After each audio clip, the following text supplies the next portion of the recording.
เด็กๆจ๋าถึงชั่วโมงวิชาคณิตศาสตร์แล้วค่ะ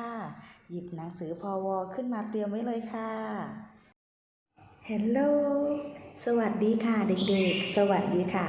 วันนี้เรามาเจอกันในคลิปที่11นะคะลูกและแน่นอนค่ะเจอกับพี่กุ๊กทุกครั้งพี่กุ๊กก็จะมีของฝากมาฝากเด็กๆค่ะวันนี้ก็เช่นกันค่ะนี่เลยค่ะพี่กุ๊กเตรียมขนมมาเต็มเลยนะคะแต่เด็กๆรู้ใช่ไหมคะว่าพี่กุ๊กเนี่ยจะต้องมีคำถามมาแน่นอนใช่ค่ะคำถามก็คือเด็กค่ะวันนี้พี่กุ๊กเตรียมขนมให้เด็กๆมา2กองค่ะกองที่1มีจำนวน16ชิ้นกองที่2มีจำนวน18ชิ้นคำถามก็คือ2กองนี้จำนวนไหนมีค่ามากกว่ากันคะใครบอกว่า16ใครบอกว่า18โอเคค่ะไม่ต้องเถียงกันค่ะลูกเพราะคำถามของพี่กุ๊กในวันนี้ก็คือเราจะสามารถเขียนเปรียบเทียบจำนวนระหว่าง16และ18ด้วยการใช้คำและเครื่องหมายได้อย่างไรเอาละค่ะก่อนอื่นพี่กุ๊กมีนิทานให้เด็กๆดูด้วยค่ะเพื่อที่จะทำให้เด็กๆสามารถเข้าใจในเรื่องของการเปรียบเทียบมากยิ่งขึ้นเพราะวันนี้เรื่องที่เราจะเรียนกันก็คือเรื่องการเปรียบเทียบจำนวนค่ะ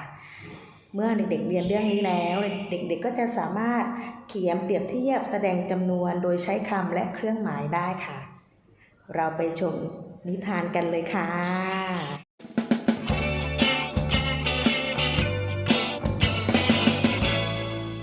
สวัสดีครับน้องๆพบกันอีกแล้วนะครับกับพี่เสื้อยืดเปรียบเทียบจำนวน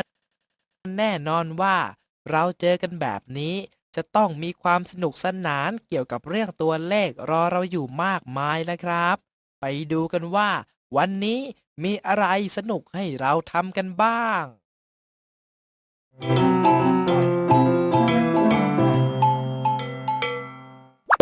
ช่วงนี้ชี้แนะ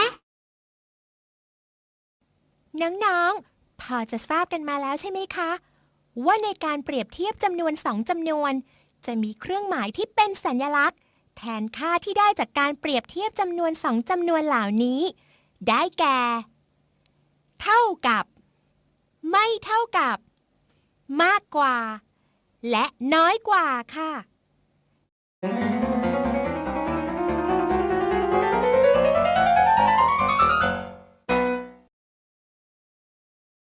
ดูเหมือนว่าแผ่นดินไหวครั้งนี้จะทำให้พี่ลิงของเราได้ผลไม้มาเพิ่มอีก2 ชนิดจำนวนมากเลยนะครับ โอ้โห ทั้งมะม่วงและมะพร้าวครับ เอะน้องๆทราบไหมครับว่าระหว่างมะม่วงและมะพร้าวผลไม้ชนิดไหนมีจำนวนมากกว่ากัน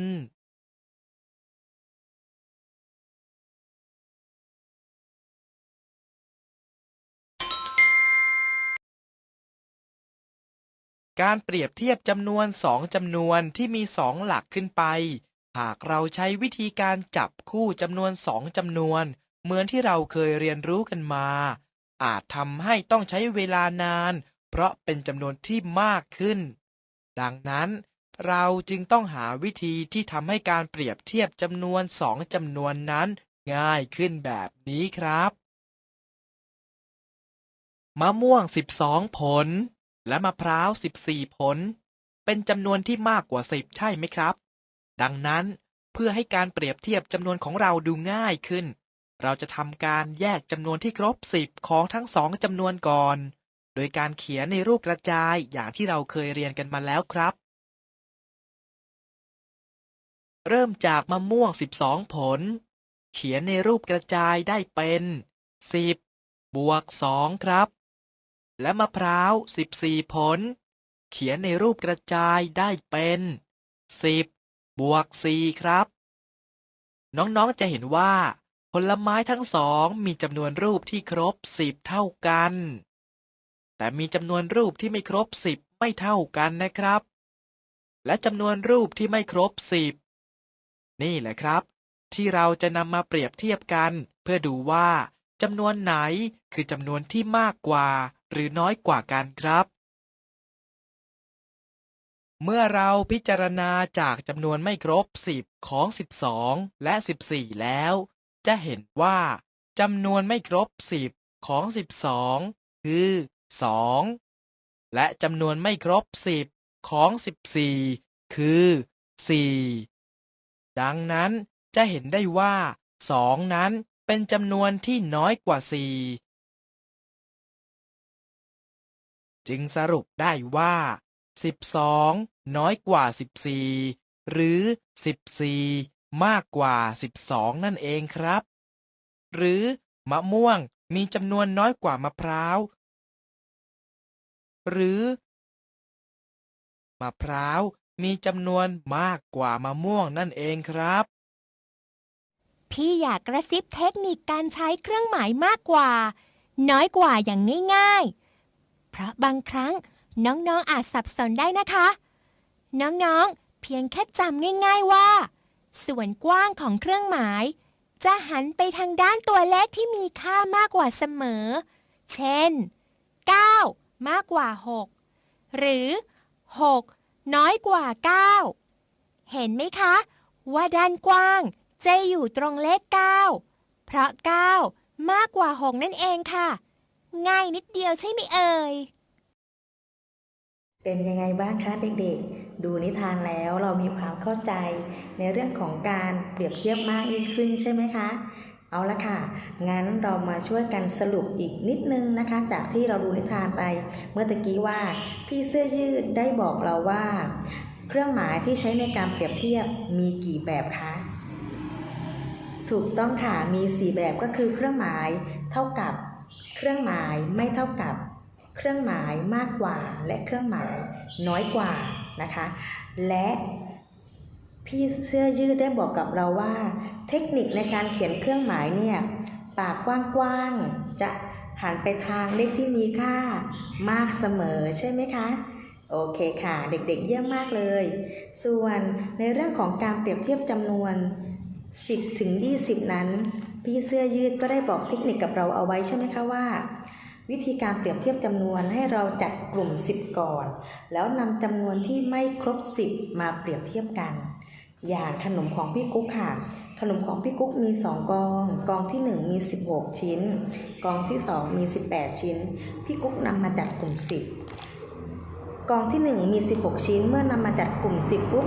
จะเหลือขนม6ชิ้นนะคะกองที่2มี18ชิ้นเมื่อนำมาจับกลุ่ม10ปุ๊บขนมของพี่กุ๊กก็จะเหลือ8ชิ้นนะคะต่อไปเราก็นำ6แล้วก็8มาเปรียบเทียบกันเมื่อนำ6กับ8มาเปรียบเทียบกันสรุปได้ว่า6มีค่ามากกว่าหรือน้อยกว่า8คะใช่ค่ะ6มีค่าน้อยกว่า8นะคะดังนั้น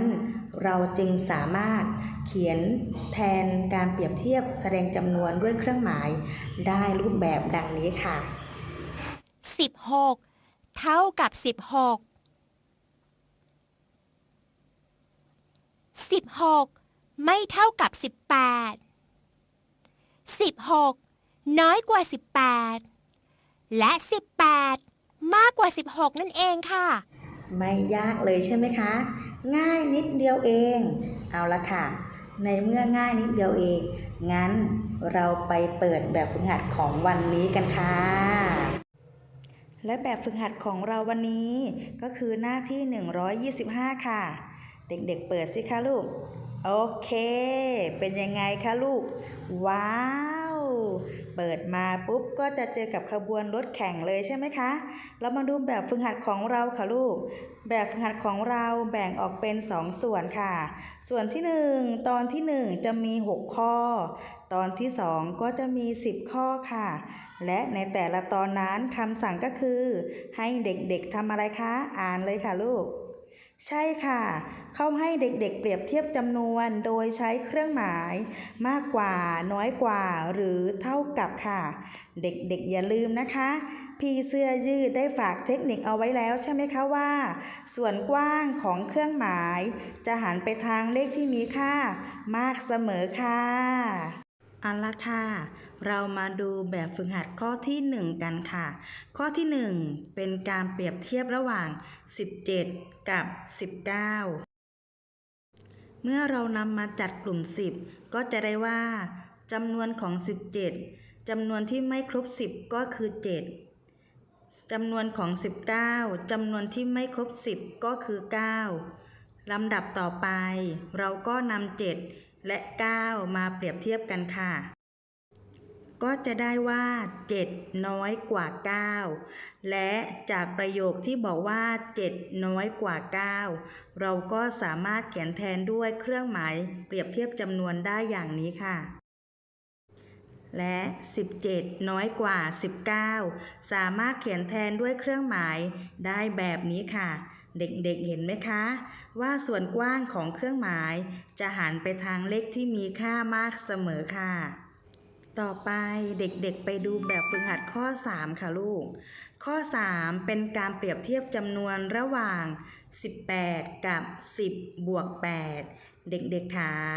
หากเด็กๆเจอโจทย์แบบนี้ให้เด็กๆหาคำตอบก่อนนะลูก เรามาช่วยกันหาคำตอบของ 10 บวก 8 กันก่อนค่ะ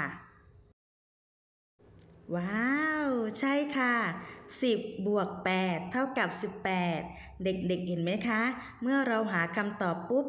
ก็จะทำให้เราง่ายต่อการเลือกเครื่องหมายที่ใช้ในการเปรียบเทียบระหว่าง2จำนวนนี้ค่ะ จำนวนที่ 1 เป็น 18 จำนวนที่ 2 ก็เป็น 18 18 กับ 18 สามารถเขียนเปรียบเทียบได้ว่ายังไงคะเด็กๆ ใช่ค่ะ 18 เท่ากับ 18 และคำว่าเท่ากับสามารถเขียนแทนด้วยเครื่องหมายแบบนี้ค่ะ และนี่คือเครื่องหมายเท่ากับค่ะ เป็นการแสดงว่า 18 เท่ากับ 10 บวก 8 ค่ะ